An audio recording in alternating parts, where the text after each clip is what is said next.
बच्चों, आज हम एक ऐतिहासिक घटना को पढ़ने वाले हैं जो कि हमारी कक्षा 9 की पाठ्यपुस्तक क्षितिज में 5वें अध्याय में संग्रहित की गई है। इस पाठ का नाम है नाना साहब की पुत्री देवी मैना को भस्म कर दिया गया और इसकी लेखिका है चपला देवी। तो बच्चों, चलिए पहले चपला देवी का थोड़ा सा परिचय जान लेते हैं। द्विवेदी युग की लेखिका। बच्चों, चपला देवी द्विवेदी युग की लेखिका थी।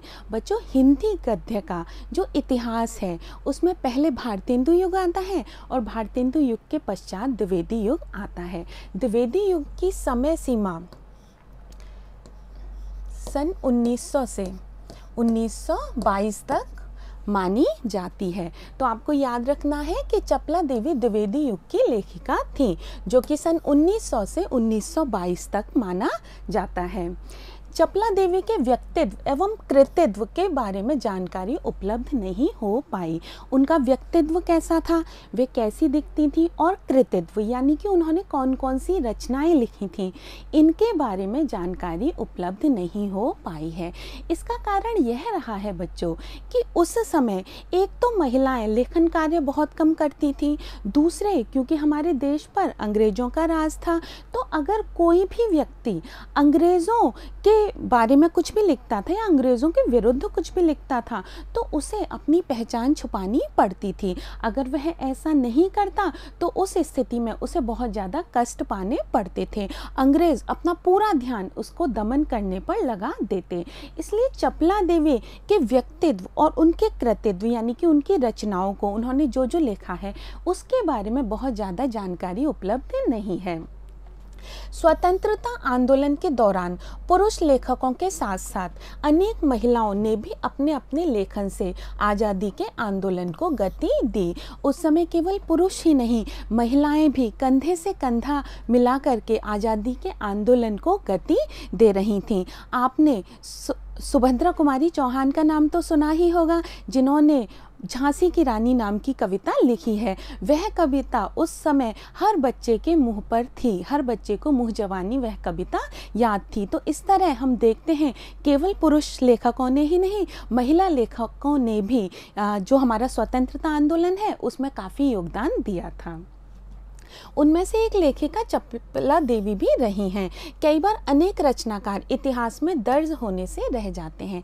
कई बार ऐसे रचनाकार होते हैं, ऐसे कवि होते हैं, ऐसे लेखक होते हैं जिनके बारे में इतिहास कुछ भी नहीं जानता। वे इतिहास में दर्ज होने से यानी कि अंकित होने से रह जाते हैं। चपला देवी भी उन्हीं में से एक हैं। चपला देवी भी उन्हीं में से एक मानी जाती हैं। यह एक ऐतिहासिक सच्चाई है कि सन 1857 की क्रांति के विद्रोही नेता धुंधु पंत नाना साहब की पुत्री बालिका मैना आज़ादी की नन्ही सिपाही थी। यह एक मानी हुई बात है कि सन 1857 की जो क्रांति हुई थी उसमें जो नाना साहब थे, जिन्होंने कि बहुत ज़्यादा अपना योगदान दिया था, झांसी की रानी के साथ में जो साथ में मिलकर लड़े थे, उनकी जो पुत्री थी मैना, वह भी आज़ादी की लड़ाई के लिए शहीद हो गई थी। उसने भी अपना बलिदान आज़ादी की लड़ाई में दिया था। तो इस ऐतिहासिक सच्चाई के बारे में ही इस पाठ में बताया गया है। वह आज़ादी की एक नन्ही सिपाही थी जिसे अंग्रेज़ों ने जलाकर मार डाला। वह एक छोटी सी बालिका थी जिसको कि अंग्रेज़ों ने जला करके मार डाला था। उसको भी आज़ादी की एक सिपाही कहा जाता है क्योंकि उसने भी अपना बलिदान आज़ादी के लिए दिया था। बालिका मैना के बलिदान की कहानी को चपला देवी ने इस गद्य रचना में प्रस्तुत किया है। मैना का जो बलिदान था उस बलिदान को चपला देवी ने अपनी इस रचना में प्रस्तुत किया है। यह गद्य रचना, यह एक गद्य रचना है जिस शैली में लिखी गई है उसे हम रिपोर्टाज का प्रारंभिक रूप कह सकते हैं। यह जो रचना है ना तो यह कहानी है, ना यह निबंध है, ना ही यह नाटक है। तो जिस शैली में यह रचना रचना लिखी गई है उसे हम रिपोर्ताज का आधुनिक रूप कह सकते हैं। बच्चों, रिपोर्ताज क्या होता है? रिपोर्ताज हिंदी गद्य की एक विधा होती है जिसमें कि किसी भी घटना का बहुत ही क्रमबद्ध और व्यवस्थित रूप से वर्णन किया जाता है। कोई भी घटना जो घटित होती है उसका बिल्कुल आंखों देखा हाल उसमें लिखा जाता है। तो रिपोर्ताज उस समय नहीं लिखे जाते थे जिस समय यह रचना लिखी गई थी, लेकिन क्योंकि यह रचना अब जब हम पढ़ते हैं तो बिल्कुल रिपोर्ताज जैसी लगती है, तो हम ऐसा महसूस करते हैं कि यह रिपोर्ताज का प्रारंभिक रूप है, यानी कि रिपोर्ताज का यह शुरुआत का रूप है। यह ना तो कहानी है और ना ही निबंध है, इसे रिपोर्ताज कहा जा सकता है। अब बच्चों, हम पाठ का सारांश देख लेते हैं। पाठ का सारांश बहुत ज़्यादा महत्वपूर्ण होता है। आपको बहुत ही अच्छी तरह से, बहुत ही मन लगा करके हर पाठ का सारांश पढ़ना चाहिए, क्योंकि पाठ के सारांश से हमें पूरे पाठ में जो कुछ भी दिया हुआ होता है वह एकदम से बहुत जल्दी समझ में आ जाता है। मातृभूमि की स्वतंत्रता।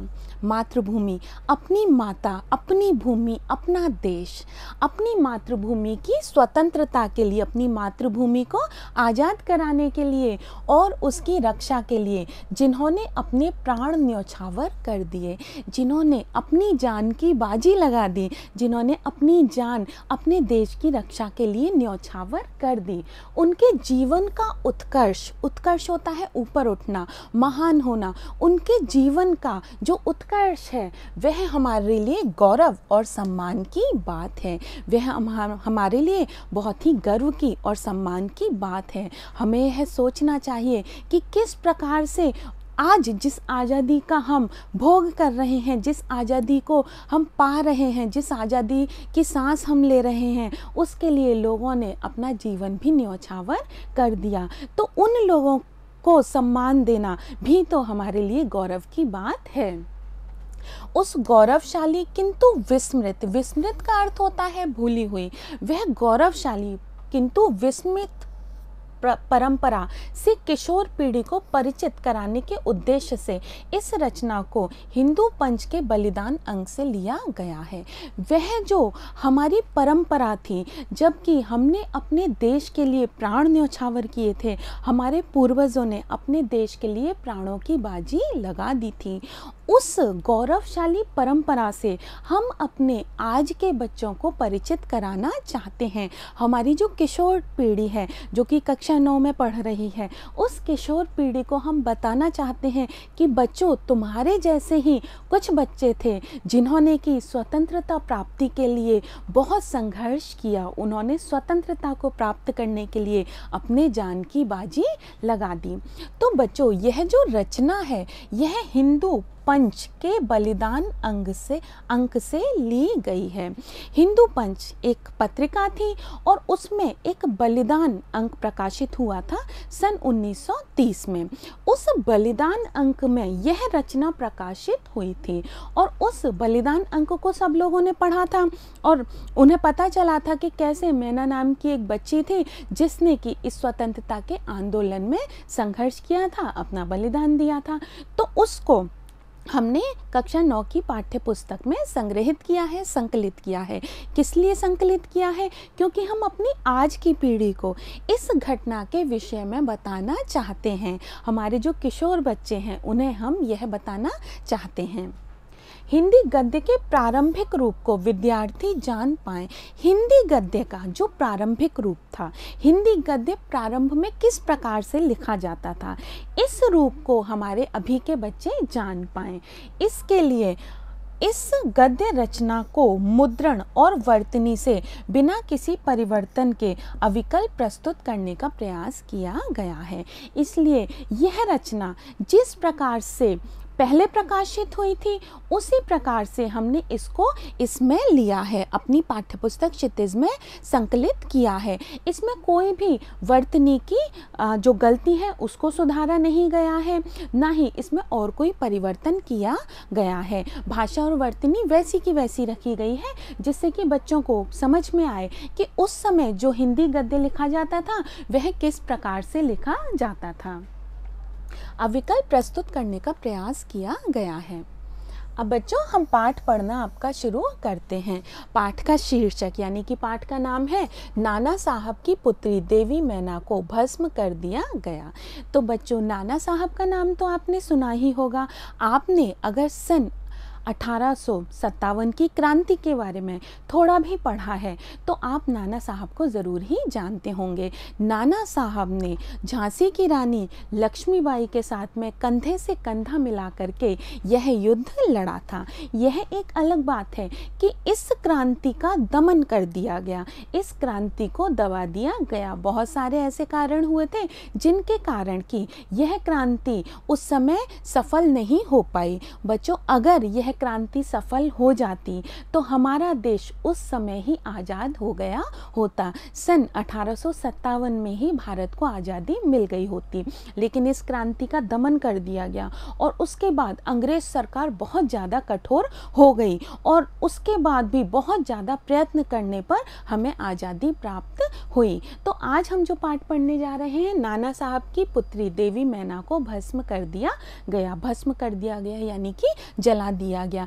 किस प्रकार से उस छोटी सी बालिका को जलाया गया वह हम इस पाठ में पढ़ेंगे। सन 1857 ईस्वी के विद्रोही नेता जिन्होंने विद्रोह किया था, किसके विरुद्ध किया था? विद्रोह किया था अंग्रेज सरकार के विरुद्ध। धुंधु पंत नाना साहब कानपुर में असफल होने पर जब भागने लगे, वे कानपुर में असफल हो गए थे क्योंकि उनका जो विद्रोह था वह असफल हो गया था, अंग्रेज सरकार ने उनको दबा लिया था। तो वे कानपुर से भाग निकले, तो वे जल्दी में अपनी पुत्री मैना को साथ न ले जा सके। तो जल्दबाजी में, क्योंकि उनके दिमाग में यह चीज़ नहीं थी कि मुझे अपने पुत्र की रक्षा करनी है, मुझे अपनी पुत्री की रक्षा करनी है, मुझे सोना चांदी बचाना है, उनको सिर्फ स्वतंत्रता प्राप्त करनी थी। उनके मस्तिष्क में तो केवल एक ही चीज़ थी, स्वतंत्रता। तो भला वे कहाँ याद रखते कि मेरी पुत्री मेरे पीछे ही छूट गई। तो वे जल्दबाजी में अपनी पुत्री मैना को साथ न ले जा सके, तो जल्दबाजी में वो मैना को पीछे ही छोड़ गए। देवी मैना बिठूर में पिता के महल में रहती थी। बिठूर नामक स्थान है, वहाँ पर वो अपने पिता के महल में रहती थी। पर विद्रोह दमन करने के बाद अंग्रेज़ों ने बड़ी ही क्रूरता से उस निरीह और निरपराध देवी को अग्नि में भस्म कर दिया।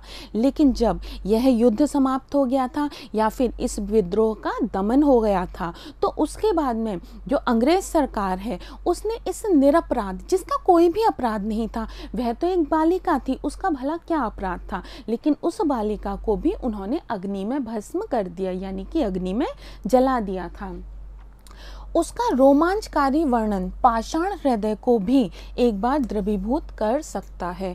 उसका रोमांच पैदा कर देने वाला, अपने शरीर के रोंगटे खड़ा कर देने वाला वर्णन कि किस प्रकार से एक बच्ची को जीते जी अग्नि में जला दिया गया। वह किसी पाषाण हृदय, पाषाण का अर्थ होता है पत्थर, किसी पत्थर जैसे हृदय को भी द्रवीभूत कर सकता है, उसे भी पिघला सकता है। यह वर्णन इतना ज़्यादा रोमांचकारी है, इतना ज़्यादा भयानक है कि इसे पढ़ करके किसी को भी बहुत ज़्यादा दुख हो सकता है, किसी का भी हृदय पिघल सकता है। कानपुर में भीषण हत्याकांड करने के बाद अंग्रेज़ों का सैनिक दल बिठूर की ओर गया। पहले तो अंग्रेज़ों ने कानपुर में भीषण हत्याकांड किया। भीषण का अर्थ होता है भयंकर, हत्याकांड का मतलब होता है हत्याएं करना। कानपुर में बहुत सारे लोगों की हत्याएं की, जिसके बारे में भी ये लगा कि इसने विद्रोह किया है, उसको सीधे मौत के घाट उतार दिया गया। उसके बाद जो अंग्रेज सैनिकों का जो दल था वह बिठूर की ओर चला गया। तो बिठूर में नाना साहब का राजमहल लूट लिया गया। बिठूर में नाना साहब का राजमहल था, एक महल था नाना साहब का बहुत बड़ा, और उसमें बहुत सारी सामग्री थी। उस महल को उन्होंने लूट लिया, पर उसमें बहुत थोड़ी संपत्ति अंग्रेज़ों के हाथ लगी। लेकिन जितनी उम्मीद कर रहे थे अंग्रेज़ कि वहाँ पर खूब सारा धन संपत्ति मिलेगी, उतनी धन संपत्ति नहीं मिली, क्योंकि नाना साहब ने पहले ही अपनी सारी धन संपत्ति इस विद्रोह में लगा दी थी, इस संघर्ष में लगा दी थी। तो वहाँ पर बहुत थोड़ी धन संपत्ति अंग्रेज़ों के हाथ लगी थी। इसके बाद अंग्रेज़ों ने तोप के गोलों से नाना साहब का महल भस्म कर देने का निश्चय किया। अब क्योंकि नाना साहब तो भाग गए थे, पर अंग्रेज तो चिढ़े बैठे थे, वो क्या करते, कुछ ना कुछ तो वो करते, वो कुछ चाहते थे कि किसी तरह से नाना साहब का कुछ बिगाड़ें, क्योंकि नाना साहब ने अंग्रेज़ों का बहुत अधिक नुकसान किया था। तो उन्होंने यह कोशिश की कि तोप के गोलों से नाना साहब का जो महल है उसको भस्म कर दिया जाए, उसको नष्ट कर दिया जाए, उसे जला दिया जाए। सैनिक दल ने जब वहाँ तोपें लगाई, सैनिकों ने वहाँ पर तोपें लगा दी। उस समय महल के बरामदे में एक अत्यंत सुंदर बालिका आकर खड़ी हो गई। लेकिन उस समय महल का जो बरामदा था वहाँ पर एक बहुत ही सुंदर सी, बहुत ही प्यारी सी बच्ची आकर के खड़ी हो गई। उसे देखकर अंग्रेज सेनापति को बड़ा आश्चर्य हुआ। अंग्रेज सेनापति को बहुत आश्चर्य हुआ, क्योंकि अंग्रेज सेना को देख करके सब लोग वहाँ से भाग गए थे, सब लोग अपने अपने घरों में छुप गए थे, कोई बाहर झांक कर भी नहीं देख रहा था। और वह जो बच्ची है वह अंग्रेज़ों के सामने आकर के उस बरामदे में खड़ी हो गई। तो अंग्रेज़ों के सेनापति को बड़ा आश्चर्य हुआ कि बच्ची कौन है, क्योंकि महल लूटने के समय वह बालिका वहाँ कहीं दिखाई नहीं दी थी। जिस समय अंग्रेज सैनिकों ने महल लूटा था उस समय वह बालिका आसपास कहीं भी नहीं थी, लेकिन जब उस महल को जलाने लगे तो वह बालिका सामने आकर के खड़ी हो गई। उस बालिका ने बरामदे में खड़ी होकर अंग्रेज सेनापति को गोले बरसाने से मना किया। उसका करुणापूर्ण मुख और अल्पवयस देख सेनापति को भी उस पर कुछ दया आई। उसका जो चेहरा था वह बहुत करुणापूर्ण था, कहने का तात्पर्य उसे चेहरे को देखकर बड़ी दया आ जाती थी, करुणा उत्पन्न हो जाती थी।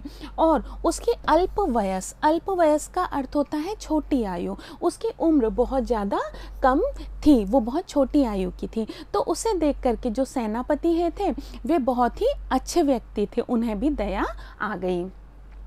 सेनापति ने उससे पूछा कि क्या चाहती है। सेनापति ने पूछा कि बेटा तुम यहाँ पर क्यों खड़ी हो, तुम हमसे क्या चाहती हो। बालिका ने शुद्ध अंग्रेजी भाषा में उत्तर दिया। उस बालिका को अंग्रेजी भाषा बहुत अच्छी तरह से आती थी, क्योंकि उस समय अंग्रेज़ों के बच्चे और भारतीयों के बच्चे एक साथ रहा करते थे, एक साथ खेला करते थे, एक साथ पढ़ा करते थे।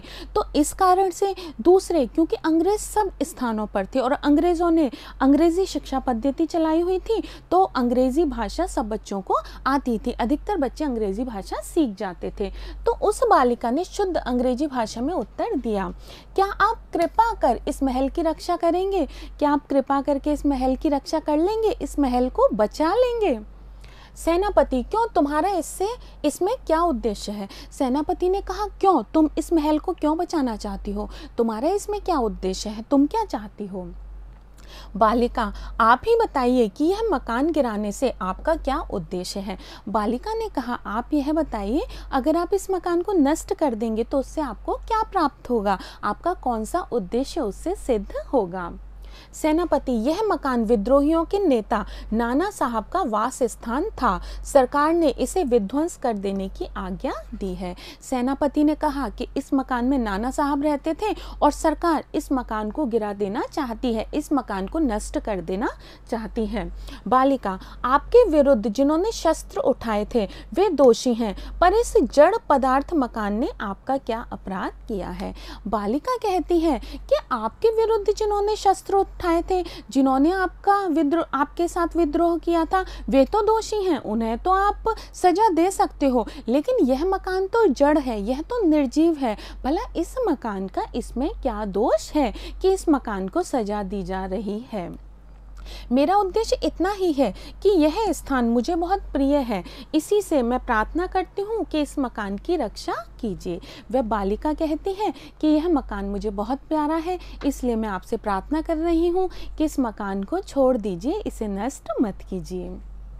सेनापति ने दुख प्रकट करते हुए कहा कि कर्तव्य के अनुरोध से मुझे यह मकान गिराना ही पड़ेगा, लेकिन सेनापति ने कहा कि मेरा कर्तव्य है कि मुझे तो अपने अधिकारियों की बात माननी ही पड़ेगी और मुझे यह आदेश दिया है अंग्रेज सरकार ने कि इस मकान को गिराना है, तो मेरा कर्तव्य यह कहता है कि मुझे यह मकान गिराना ही पड़ेगा।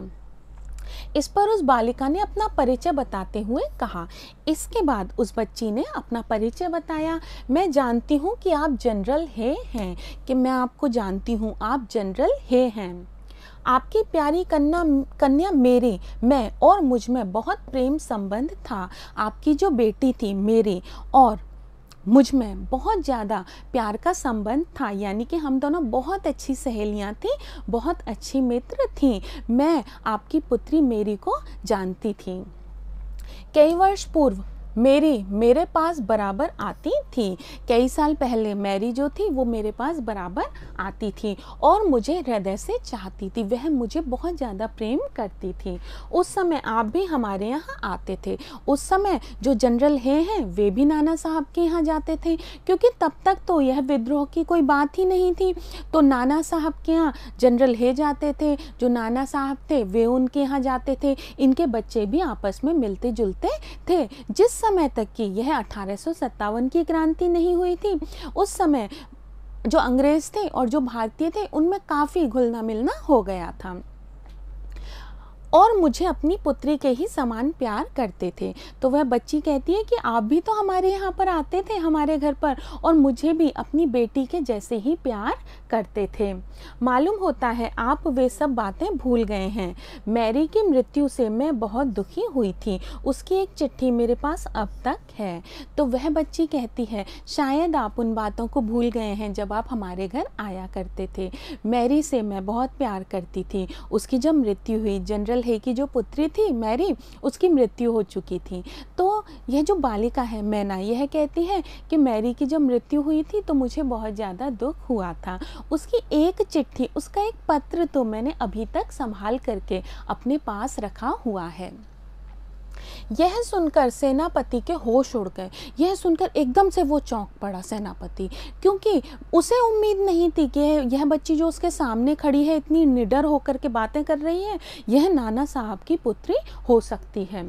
उसे बड़ा आश्चर्य हुआ और फिर उसने उस बालिका को भी पहचाना और कहा, अरे यह तो नाना साहब की कन्या मैना है। अब उसने उस बालिका को पहचाना और कहा, अरे यह तो नाना साहब की पुत्री मैना है। सेनापति हे कुछ क्षण ठहर कर बोले, हाँ मैंने तुम्हें पहचाना कि तुम मेरी पुत्री मैरी की सहचरी हो, उसकी मित्र हो। सहचरी यानी कि मित्र। किंतु मैं जिस सरकार का नौकर हूँ उसकी आज्ञा नहीं टाल सकता, लेकिन मैं तो सरकार का नौकर हूँ और सरकार मुझे जो आज्ञा देती है उस आज्ञा को मैं टाल नहीं सकता। उस आज्ञा का मुझे पालन करना ही पड़ेगा। तो भी मैं तुम्हारी रक्षा का प्रयत्न करूंगा। तब भी अगर तुम कहती हो तो मैं तुम्हारे इस महल को बचाने की कोशिश करूंगा और तुम्हारी रक्षा की भी कोशिश करूंगा। इसी समय प्रधान सेनापति जनरल आउटरम वहां आ पहुंचे। इसके बाद में जनरल आउटरम वहां पर आकर के पहुंच गए, जो कि प्रधान सेनापति थे। वे सेनापति से भी बड़े थे और उन्होंने बिगड़ कर सेनापति हे से कहा, नाना का महल अभी तक तोप से क्यों नहीं उड़ाया गया। उन्होंने सोचा कि अभी तक तो उस महल को तोप से उड़ा दिया जाएगा, लेकिन जनरल जो हे थे वे मैना से बात करने लग गए थे और मैना से बात करने के बाद उनके मन में दया पैदा हो गई थी। इस कारण उन्होंने अभी तक उस महल को बर्बाद नहीं किया था, उस महल को जलाया नहीं था। लेकिन जब उनके बड़े अधिकारी आउटरम आए वहाँ पर और उन्होंने क्रोध से कहा कि इस महल को अभी तक जलाया क्यों नहीं गया है, तो सेनापति हे ने विनय पूर्वक कहा। उन्होंने बहुत ही विनय के साथ में, बहुत ही शांति के साथ में कहा, मैं इसी फिक्र में हूँ, मैं यही चिंता कर रहा हूँ, किंतु आपसे एक निवेदन है, क्या किसी तरह नाना का महल बच सकता है। तो जनरल हे ने अपनी तरफ से पूरा प्रयास किया कि नाना के महल को बचा लिया जाए। तो उन्होंने अपने जो अधिकारी थे उनसे भी यह प्रार्थना की कि इस महल को बचा लिया जाए। आउटरम, गवर्नर जनरल की आज्ञा के बिना यह संभव नहीं है। जब तक कि गवर्नर जो हैं वे आज्ञा नहीं दें तब तक इस महल को बचाया नहीं जा सकता। नाना साहब पर अंग्रेज़ों का क्रोध बहुत अधिक है। नाना साहब के ऊपर अंग्रेज़ बहुत ज़्यादा क्रोधित हैं, क्योंकि नाना साहब के कारण उनका बहुत ज़्यादा नुकसान हुआ है। नाना के वंश या महल पर दया दिखाना असंभव है। नाना के वंश यानी कि परिवार पर पर और नाना के महल पर दया दिखाना बिल्कुल भी संभव नहीं है, क्योंकि नाना साहब के कारण बहुत ज़्यादा अंग्रेज़ों का नुकसान हुआ था। तो स्वाभाविक था कि अंग्रेज़ों का नाना साहब के ऊपर बहुत ज़्यादा क्रोध था। अगर नाना साहब उनकी पकड़ में आ जाते तो वे तुरंत ही उनके साथ बहुत बुरा व्यवहार करते। सेनापति है तो लॉर्ड कैनिंग, जो कि उस समय के गवर्नर जनरल थे, को इस विषय में एक तार देना चाहिए। तो जनरल है कहते हैं कि क्या मैं फिर जो अपने गवर्नर हैं उनको एक तार भेज दूं, उनसे ही इस बारे में कोई आज्ञा ले लूं। जो जनरल है थे उन्होंने अपनी तरफ से पूरा प्रयास किया था कि यह महल बच जाए। आउटरम, आखिर आप ऐसा क्यों चाहते हैं? आउटरम को बहुत आश्चर्य हुआ कि एक अंग्रेज़ होकर के वे एक जो भारतीय है उसके महल को बचाना चाहते हैं, और वह भारतीय भी ऐसा जिसने कि विद्रोह किया था। तो आउटरम कहते हैं कि आप ऐसा क्यों चाहते हो? हम यह महल विध्वंस किए बिना और नाना की लड़की को गिरफ्तार किए बिना नहीं छोड़ सकते। विध्वंस का मतलब होता है विनाश। तो जो आउटरम है वे कहते हैं कि इस महल को बिना विनाश किए, बिना जलाए और नाना साहब की पुत्री को बिना पकड़े हम यहाँ से नहीं जा सकते। यह काम हमारे लिए बहुत ज़रूरी है। सेनापति है मन में दुखी होकर वहां से चला गया। अब सेनापति है क्या कर सकता था? वह बहुत दुखी हुआ और वहां से चला गया। इसके बाद जनरल आउटरम ने नाना का महल फिर घेर लिया। महल का फाटक तोड़कर अंग्रेज सिपाही भीतर घुस गए और मैना को खोजने लगे। तो लेकिन जो आउटरम था वह फिर से महल के अंदर घुस गया और उसने बिल्कुल भी परवाह नहीं की। उसने यही प्रयास किया कि इस महल को नष्ट कर दिया जाए। किंतु आश्चर्य है कि सारे महल का कोना कोना खोज डाला। बहुत ही आश्चर्य की बात है कि पूरे महल का कोना कोना खोज डाला गया, लेकिन फिर भी वह बालिका जो मैना थी उसका कहीं भी पता नहीं चला। उसी दिन संध्या समय लॉर्ड कैनिंग का एक तार आया जिसका आशय इस प्रकार था। तो उसी समय संध्या के समय लॉर्ड कैनिंग का एक तार आया, जो गवर्नर थे उनका एक तार आया जिसका आशय या अर्थ इस प्रकार था।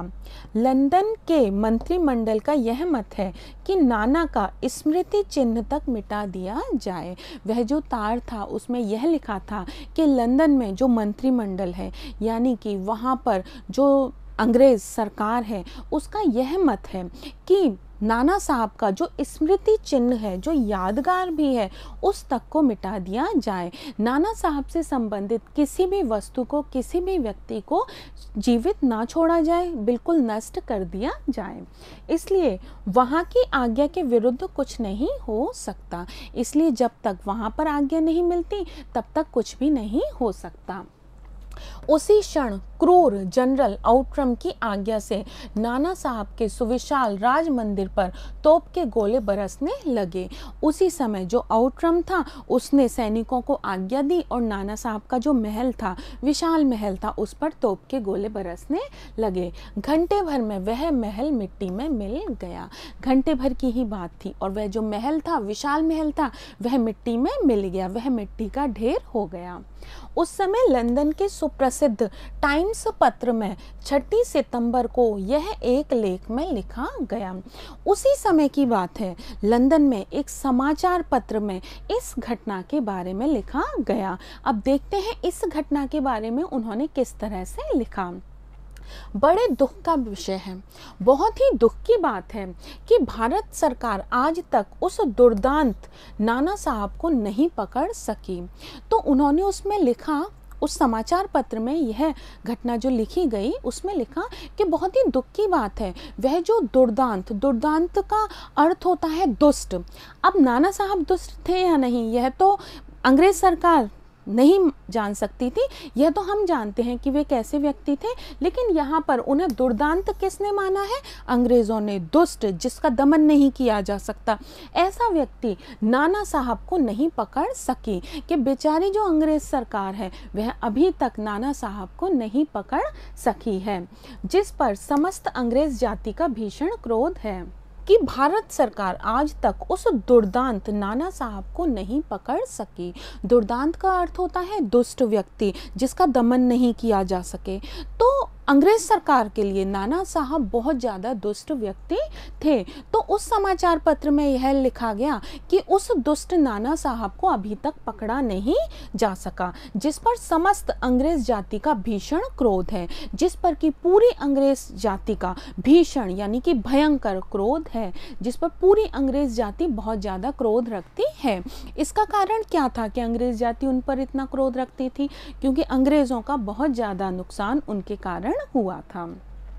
जब तक हम लोगों के शरीर में रक्त रहेगा तब तक कानपुर में अंग्रेज़ों के हत्याकांड का बदला लेना हम लोग ना भूलेंगे।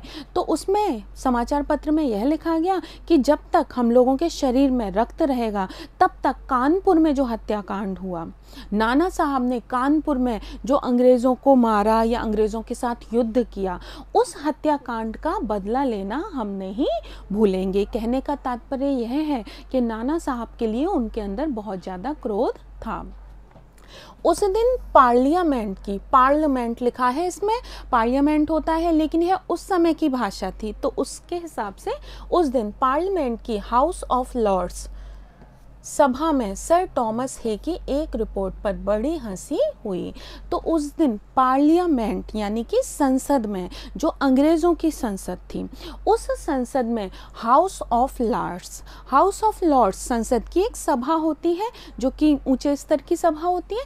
तो उस सभा में सर टॉमस हे की एक रिपोर्ट, जिसमें सर हे ने नाना की कन्या पर दया दिखाने की बात लिखी थी, उस रिपोर्ट में सर हे ने नाना की जो कन्या थी मैना, उस पर और उसके महल पर दया दिखाने की बात लिखी थी। सर टॉमस हे ने प्रयास किया था कि किसी प्रकार से मैना और वह उसका जो महल है वह बच जाए। हे के लिए निश्चय ही यह कलंक की बात है। सर हे के लिए यह बहुत ही कलंक की बात है। उनके जीवन पर यह एक बहुत बड़ा धब्बा है। किस प्रकार से इस घटना का रुख ही बदल दिया गया और इस घटना को बहुत बड़ा कलंक बना दिया गया। जिस नाना ने अंग्रेज नर नारियों का संहार किया, जिन नाना साहब ने अंग्रेज नर नारियों का, स्त्री और पुरुषों का संहार किया, मार दिया, जिन नाना साहब ने अंग्रेज स्त्री और पुरुषों को मारा था, उसकी कन्या के लिए क्षमा। भला उसकी कन्या को कोई अंग्रेज किस प्रकार से क्षमा कर सकता है? अपना सारा जीवन युद्ध में बिताकर सर टॉमस हे ने अपना पूरा जीवन युद्ध को समर्पित कर दिया था। पूरा जीवन वे युद्ध में लगे रहे थे। तो अपना पूरा जीवन युद्ध में बिताकर अंत में वृद्धावस्था में, अब जब उनकी वृद्धावस्था आ गई थी, अब जब वो बूढ़े हो गए थे, तो सर टॉमस हे एक मामूली महाराष्ट्र बालिका के सौंदर्य पर मोहित हो गए। तो उनका कहने का अर्थ यह था कि इस बुढ़ापे में टॉमस हे एक महाराष्ट्र की सामान्य सी बालिका की सुंदरता पर मोहित हो गए, यानी कि उन्हें वह जो लड़की है वह बहुत पसंद आई थी और उस पर मोहित होकर अपना कर्तव्य ही भूल गए। वे अपना कर्तव्य भूल गए। उन्हें क्या करना चाहिए, इस बात को वे भूल बैठे। हमारे मत से नाना के पुत्र, कन्या तथा अन्य कोई भी संबंधी जहाँ कहीं मिले मार डाला जाए। इनके अनुसार नाना साहब के पुत्र, उनकी पुत्री, उनकी स्वयं या उनके कोई भी रिश्तेदार अगर कहीं भी मिलते तो उन्हें मार देना चाहिए था। नाना की जिस कन्या से हे का प्रेमालाप हुआ है, देखिए बच्चों कितना बड़ा कलंक लगाया गया है सर टॉमस हे पर। वे तो मैना को अपनी पुत्री के समान मानते थे और यहाँ पर इन लोगों ने, जो लंदन के लोग थे, जो कि अंग्रेज सरकार थी, उन्होंने इस पूरी घटना को अलग ही रंग दे दिया। उनके अनुसार सर टॉमस हे का मैना के साथ में प्रेमालाप हुआ था। प्रेमालाप का अर्थ होता है प्रेमपूर्ण बातचीत। तो प्रेमपूर्ण बातचीत हुई थी, उसको उन्हीं के सामने फांसी पर लटका देना चाहिए। तो यह उन्होंने आज्ञा दी कि वह बच्ची, वह लड़की जिसके साथ की सर टॉमस हे का प्रेमालाप हुआ है, प्रेम हुआ है, उस लड़की को उन्हीं के सामने फांसी पर लटका देना चाहिए। उस कन्या के साथ इतना बुरा व्यवहार करना चाहिए। सन 57 के सितंबर मास में अर्धरात्रि के समय, अब सन 57 की जो क्रांति हुई थी उसके बाद में सितंबर के महीने में आधी रात्रि के समय चांदनी में एक बालिका स्वच्छ उज्जवल वस्त्र पहने हुए, एक बच्ची एकदम साफ सुथरे उजले कपड़े पहने हुए नाना साहब के भग्नावशिष्ट प्रासाद के ढेर पर बैठी रो रही थी। भग्नावशिष्ट का मतलब होता है जिसको भग्न कर दिया गया, जिसको नष्ट कर दिया गया और उसके कुछ अंश बचे हैं। क्योंकि अंग्रेज सरकार ने नाना साहब के महल पर गोले बरसाए थे तो पूरा महल नष्ट हो गया था। अब तो केवल उसका खंडहर ही शेष बचा था। तो उस महल का जो हिस्सा शेष बचा था, जो उस महल के थोड़े बहुत अवशेष बचे हुए थे, उस प्रासाद महल के ढेर पर बैठी वह बच्ची रो रही थी। मैना जो थी वह अपने घर के जो बचे कुचे जो ढेर था उस पर बैठी हुई रो रही थी। पास ही जनरल आउटरम की सेना भी ठहरी थी। उसके कुछ ही दूर पर जनरल आउटरम की सेना ठहरी हुई थी, रुकी हुई थी। कुछ सैनिक रात्रि के समय रोने की आवाज़ सुनकर वहां गए। कुछ सैनिकों को आवाज़ आई रोने की तो वे वहां पर गए। बालिका केवल रो रही थी, सैनिकों के प्रश्न का कोई उत्तर नहीं देती थी। तो वह बालिका रो रही थी। सैनिकों ने बहुत सारे प्रश्न पूछे पर उस बालिका ने प्रश्नों का कोई भी उत्तर नहीं दिया। वह बैठी बैठी रोती रही। इसके बाद कराल रूपधारी जनरल आउटरम भी वहां पहुंच गए। जब वहां कुछ शोर शराबा हुआ, कुछ हलचल हुई तो कराल रूपधारी, कराल का अर्थ होता है भयानक, भयानक शक्ल वाले जनरल आउटरम भी वहां पर पहुंच गए। वो भी वहां पहुंचे। वह उसे तुरंत पहचान कर बोले, वे तुरंत पहचान गए कि यह नाना साहब की पुत्री है। ओह, यह नाना की लड़की मैना है। पर वह बालिका किसी ओर ना देखती थी। पर वह जो लड़की थी, वह जो बालिका थी, वह किसी की तरफ भी नहीं देखती थी और ना अपने चारों ओर सैनिकों को देखकर जरा भी डरी, ना ही वह अपनी चारों तरफ सैनिकों को देखकर बिल्कुल भी डरी। जनरल आउटरम ने आगे बढ़कर कहा, अंग्रेज सरकार की आज्ञा से मैंने तुम्हें गिरफ्तार किया। तो जनरल आउटरम आगे बढ़े और उन्होंने उस बच्ची से कहा कि अंग्रेज सरकार की आज्ञा से मैं तुम्हें गिरफ्तार करता हूँ। मैं ना उसके मुख की ओर देखकर आर्त यानी कि दुखी स्वर में बोली, मुझे कुछ समय दीजिए जिसमें आज मैं यहाँ जी भर कर रो लूँ। मैना ने कहा, मुझे थोड़ा सा समय दीजिए, मैं अपने घर पर यहाँ पर बैठ कर के जी भर कर रो लेना चाहती हूँ। पर पाषाण हृदय, पाषाण यानी कि पत्थर, हृदय यानी कि दिल, हृदय, तो पत्थर जैसे हृदय वाले जो जनरल थे उन्होंने उसकी अंतिम इच्छा भी पूरी नहीं की। उन्होंने उसकी जो अंतिम इच्छा थी, वह वहाँ पर रोना चाहती थी, उस इच्छा को भी पूरा नहीं किया। उसी समय मैना के हाथ में हथकड़ी पड़ी, मैना के हाथ में हथकड़ी डाल दी गई और वह कानपुर के किले में लाकर कैद कर दी गई और उसे कानपुर ला करके वहाँ के किले में कैद कर दिया गया। उस समय महाराष्ट्रीय इतिहासवेत्ता होते हैं इतिहास के जानकार, इतिहास के बारे में जानकारी रखने वाले या इतिहास का अध्ययन करने वाले। तो महाराष्ट्र के जो इतिहासवेत्ता थे, महादेव चिटनवीस के बाखर पत्र में छपा था। तो उस समय के जो महाराष्ट्रीय इतिहासवेत्ता थे उन्होंने अपने पत्र यानी कि समाचार पत्र में, पत्रिका में यह छापा था। कल कानपुर के किले में एक भीषण हत्याकांड हो गया, कि कल कानपुर के किले में एक बहुत ही भीषण, बहुत ही भयंकर हत्याकांड हुआ, एक बहुत ही भयंकर हत्या हुई, बहुत ही बुरी तरह से हत्या की गई। नाना साहब की एकमात्र कन्या मैना, नाना साहब की अकेली बेटी, अकेली पुत्री मैना धधकती हुई आग में जलाकर भस्म कर दी गई। उस इकलौती बच्ची को, उस छोटी सी बच्ची को जलती हुई अग्नि में भस्म कर दिया गया, यानी कि धधकती हुई आग में उसको डाल दिया गया और उसको वहां पर जला दिया गया, मार दिया गया। भीषण अग्नि में शांत और सरल मूर्ति उस अनुपमा बालिका को जलती देख सबने उसे देवी समझकर प्रणाम किया। वह जो भीषण अग्नि थी, बहुत तेज अग्नि थी, उस अग्नि में शांत और सरल मूर्ति, वह जो बालिका थी वह एकदम शांत और सरल मूर्ति के समान दिखाई दे रही थी। उस अनुपमा, जिसकी कोई उपमा नहीं दी जा सकती, जिसका किसी के साथ कोई तुलना नहीं की जा सकती, इतनी सुंदर, इतनी शांत, इतनी सरल उस बालिका को देख करके, जलती हुई देख करके सबने उसे देवी समझकर प्रणाम किया। जितने भी लोगों ने देखा उन्होंने उसे देवी समझ करके प्रणाम किया। बच्चों, नाना साहब की पुत्री मैना देवी को जला करके भस्म कर दिया गया। यह पाठ हमने पढ़ा, पढ़ करके हमारी आत्मा भी रोने लग गई। कितना दुख हमें हुआ। क्या आप इस बात को अपने आप से जोड़कर देख सकते हैं? अगर आप मैना के स्थान पर होते तो आप क्या करते? किस प्रकार से स्वतंत्रता के आंदोलन में अपना सहयोग देते?